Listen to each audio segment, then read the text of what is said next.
Bonjour à tous, Magali, fille de Lune Tarot, j'espère que vous allez bien. Nous voici là pour le tirage de la nouvelle lune de vendredi. Nouvelle lune en Sagittaire, en plus une éclipse solaire, d'après ce que j'ai compris. Alors j'ai fait mes petites recherches, j'ai pris des notes. La nouvelle lune en Sagittaire nous met en contact avec notre vérité et nous aide à prendre des risques et à partir à l'aventure. J'aime bien cette idée. On dit que le Sagittaire était un signe très libre, très spontané. Réfléchir logiquement à ses sentiments. J'aime bien cette idée. Et alors, vous savez quoi? Il disait qu'il y avait 3 signes qui allaient être les plus impactés. Et du coup, je comprends mieux. C'est vendredi, c'est dans la nuit de vendredi à dimanche. Mais oui, c'est parce que je voulais dire... Vous savez quoi? J'aimerais bien cette machine qui parle qui exprime ce que je pense. Ça va beaucoup trop vite. Dans la nuit de vendredi à samedi, et la nouvelle lune, comme la pleine lune, 2 jours avant, ou 2-3 jours avant, 2-3 jours après, on sent les énergies. Et donc moi je vous disais, c'est pour ça que de ce jour, il y avait un bandeau en lama sur ma tête, que vous, si vous avez suivi, vous avez suivi, où mes énergies à moi étaient en berne, et en fait j'ai vu que les 3 signes les plus impactés étaient Cancer, Gémeaux et Vierge. Par cette nouvelle lune, moi-même étant Cancer, messieurs, dames. Donc, moment idéal pour prêter attention à toute croissance, réalisation ou opportunité qui se présente. Cette nouvelle lune conduit un cycle puissant qui a secoué nos vies au cours de la dernière année et demie, tout de même. Année et demie.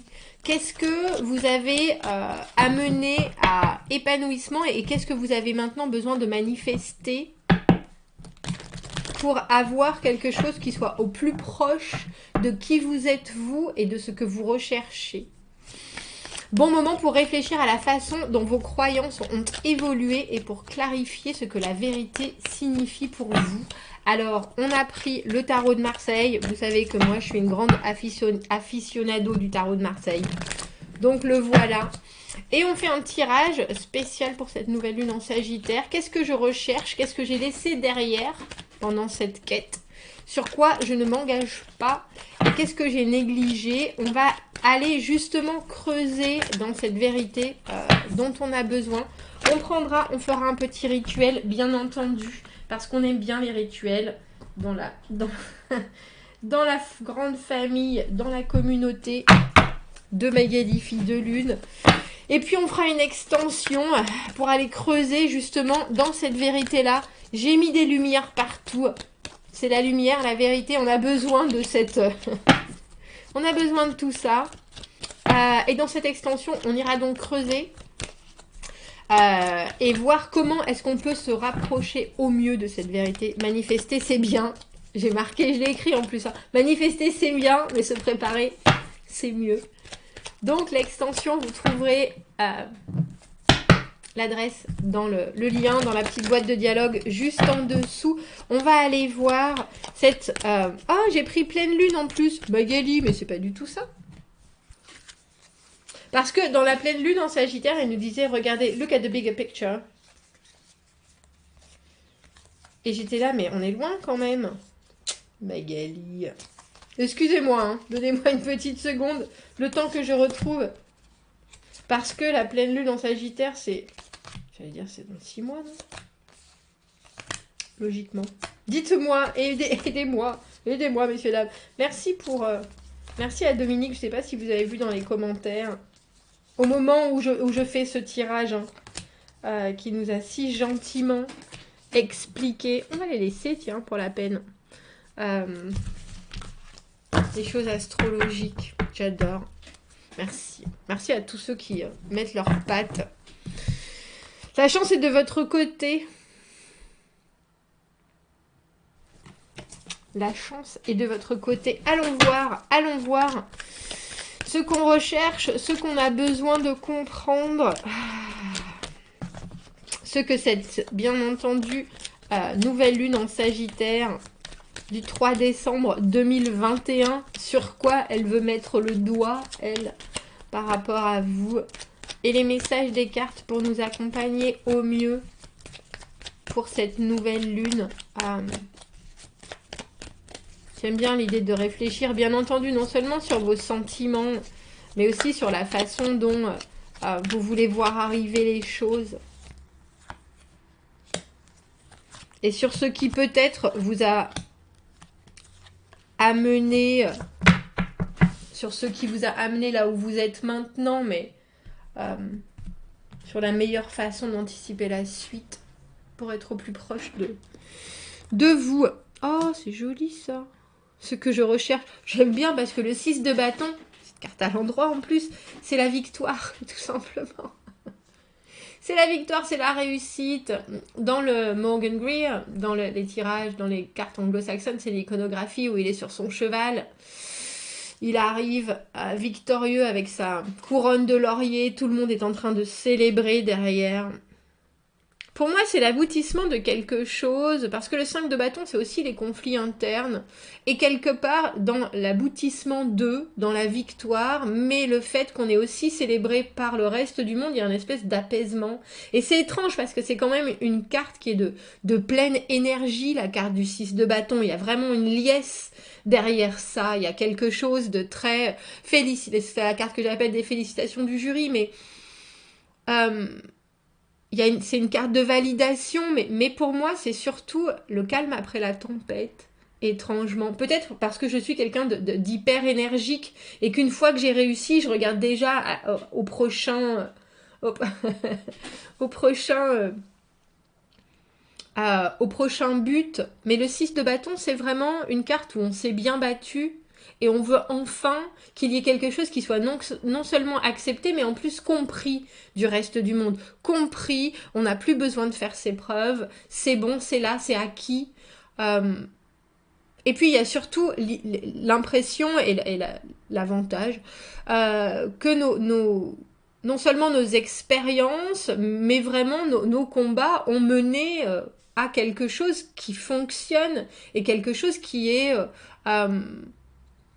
positif, non seulement pour nous, mais pour le reste de notre présent, parce que les bâtons, c'est le présent. Qu'est-ce que j'ai laissé derrière pendant cette quête? Oh, le 5 de coupe. Sur quoi je ne m'engage pas? C'est intéressant ce tirage. Sur quoi je ne m'engage pas? On a le 8 de coupe à l'envers, les allers-retours. Et qu'est-ce que j'ai négligé? Le 4 de bâton, la construction, la stabilité. Qu'est-ce que j'ai laissé derrière pendant cette quête? Alors cette quête de vérité et cette quête de réussite, on cherche à réussir, mais c'est, pour moi, la carte du 6 de bâton, c'est une carte de réussite toute personnelle. Effectivement, elle parle de validation des autres, mais c'est presque plus une compréhension des autres, une acceptation de ce pourquoi on s'est battu quelque part qui doit être accepté. Et la carte du 5 de coupe, qu'est-ce que j'ai laissé derrière moi pendant cette quête? J'allais dire, pour moi la carte du 5 de coupe c'est toujours une carte de nostalgie, mais c'est aussi une carte d'un peu de fatalité. J'ai pas l'impression que vous avez laissé derrière vous quelque chose, j'ai l'impression que vous avez acquis une certaine dose de cynisme, si je peux m'exprimer ainsi. La carte du 5 de coupe, quand on pense à qu'est-ce que j'ai laissé derrière moi pendant cette quête de réussite, c'est l'idée de la nostalgie. Alors je vais presque dire de perdre son temps à regarder et à être triste pour ce qui n'a pas fonctionné. Ça, c'est la carte du 5 de coupe. Quand je vois cette carte-là, quand on dit qu'est-ce que vous avez laissé derrière vous, il y a un côté stoïque qui a été gagné presque. Et le côté je ne m'étends pas, non seulement je ne m'étends plus sur ce qui n'a pas fonctionné, mais en plus je tourne relativement vite les talons pour aller voir, parce que la carte du 5 de coupe, il y a toujours 2 coupes qui sont toujours là et qui fonctionnent, même si effectivement on a voulu investir quelque chose émotionnellement et ça n'a pas marché, on tourne les talons et on s'en va. Parce que le ciel est plus bleu ailleurs quand les choses se sont mal passées, parce que tant qu'on a du sang et surtout de l'air dans les poumons et du sang dans les veines, on va pouvoir continuer à avancer et aller chercher quelque chose d'autre, quelque chose qui probablement est plus proche de ce que vous avez envie de vivre, parce qu'après le 5 de coupe, on a le 6, et le 6 de coupe, c'est vraiment la relation aux autres et à la vie qui a une fluidité et un naturel indispensable. C'est l'eau autour des poissons, le 6 de coupe. C'est quelque chose pour moi qui est vraiment de l'ordre de la respiration. Quand on a cette connexion, que ce soit à quelqu'un ou à quelque chose, plus rien n'est difficile, plus rien n'est compliqué. Il peut toujours y avoir bien sûr des impromptus, des obstacles, ça on ne se le cache pas, mais il y a quelque chose qui est très organique dans la carte du 6 de coupe, et j'ai l'impression que plus vous avancez dans ce que vous faites, et plus vous vous affirmez, parce que la victoire du 6 de bâton, ça affirme non seulement les choix qu'on a fait, les directions qu'on a pris, mais aussi les combats qu'on a menés, et quelque part cet apitoiement du 5 de coupe, vous le laissez derrière. Sur quoi vous vous engagez pas? Et j'aime beaucoup la carte du 8 de coupe à l'envers. Alors pour tous les détracteurs des cartes à l'envers, tant pis pour vous. La carte du 8 de coupe, c'est une carte où on fait un break, où on décide que, effectivement, les choses étant ce qu'elles sont, c'est un peu mou du...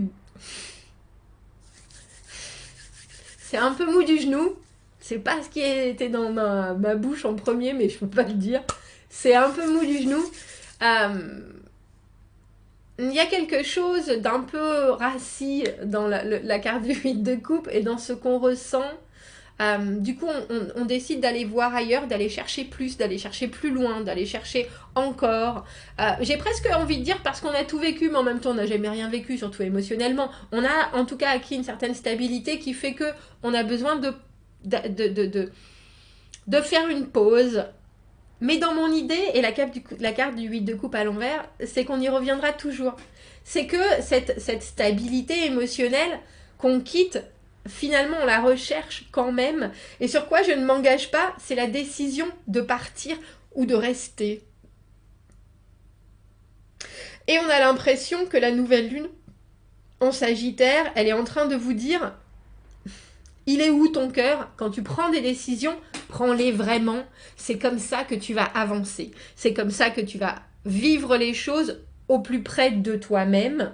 On parlait de vérité, réfléchir logiquement à ses sentiments. Le 8 de coupe à l'envers, il n'y a plus rien de logique. Je ne sais pas si j'y vais, si je pars. Je ne sais pas ce dont j'ai envie.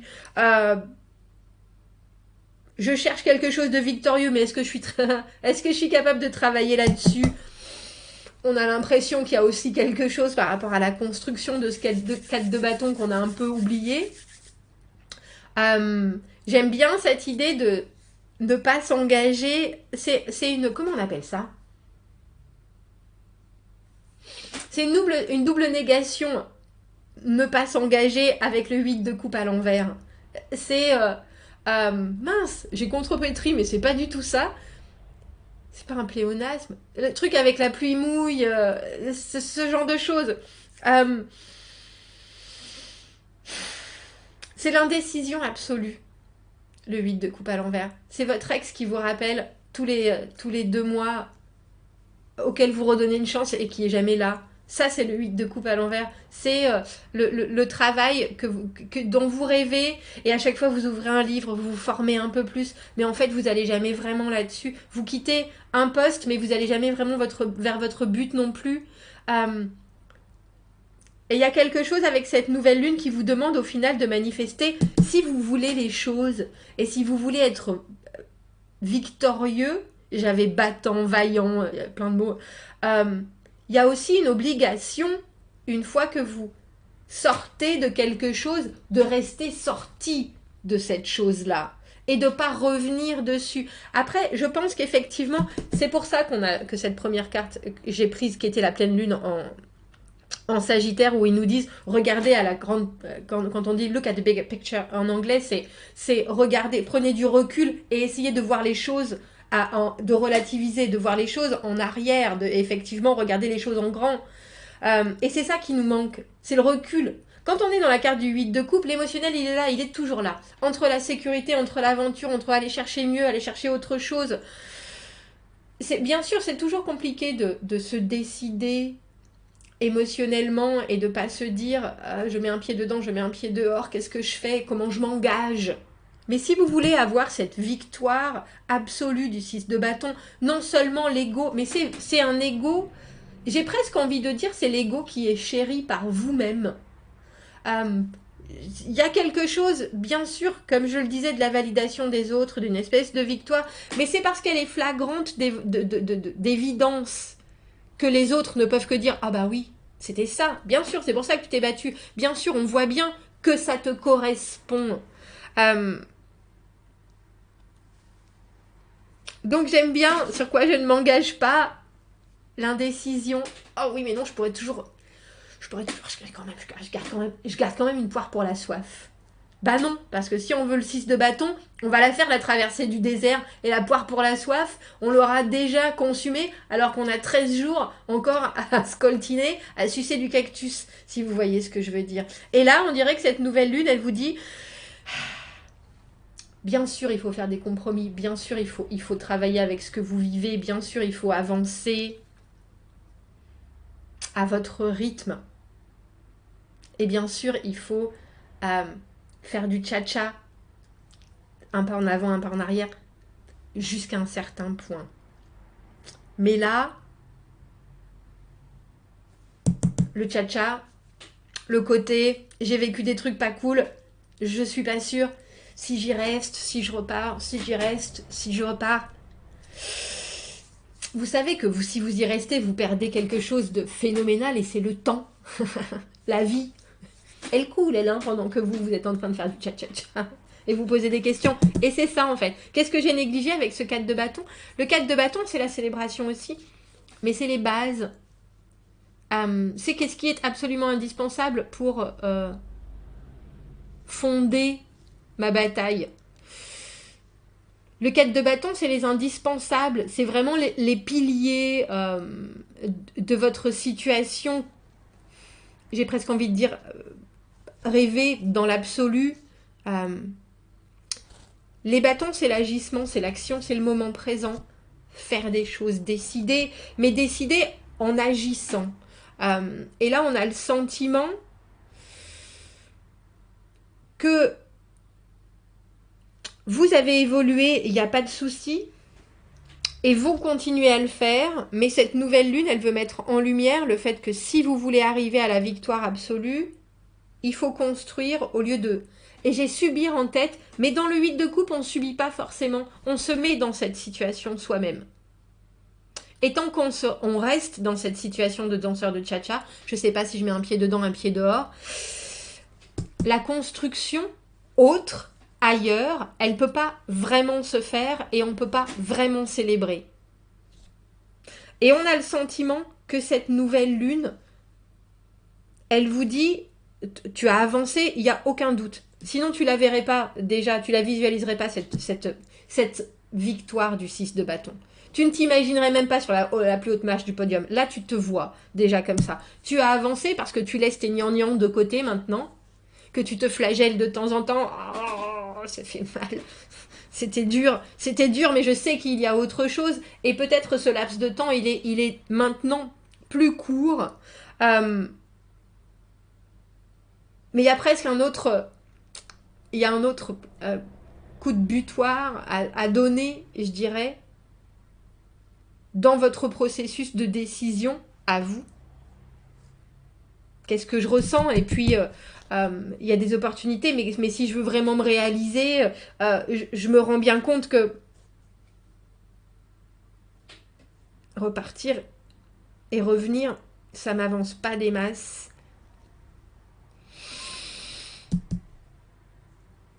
Il faut que je construise. Et puis, il faut penser que le 4 de bâton, c'est une carte de construction. C'est drôle parce qu'on a vraiment deux célébrations. Célébration de la construction, célébration de la victoire. Il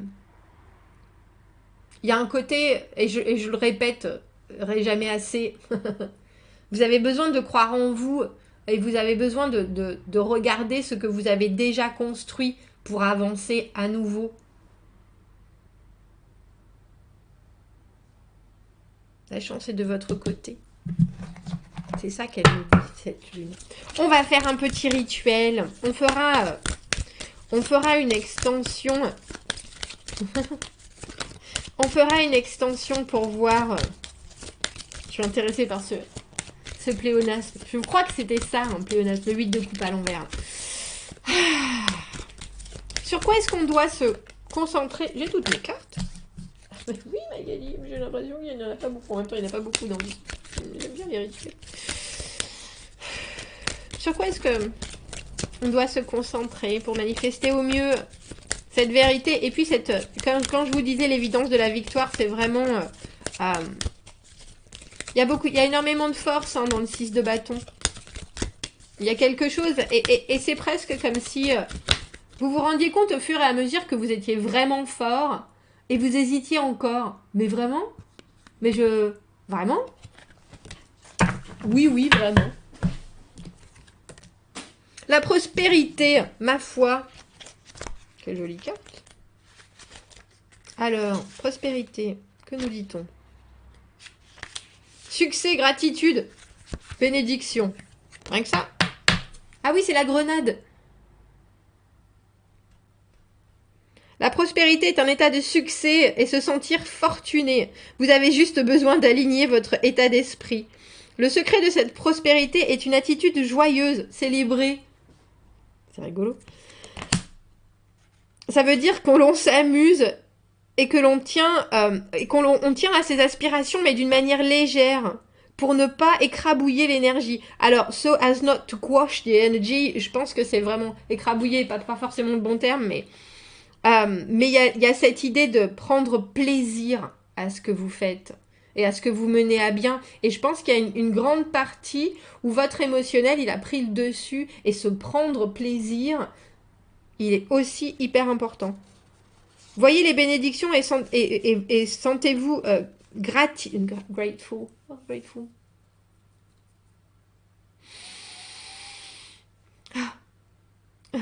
Remercier pour ce que vous avez déjà.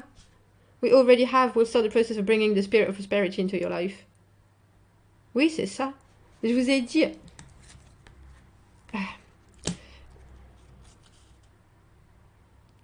Gratitude, c'est ça.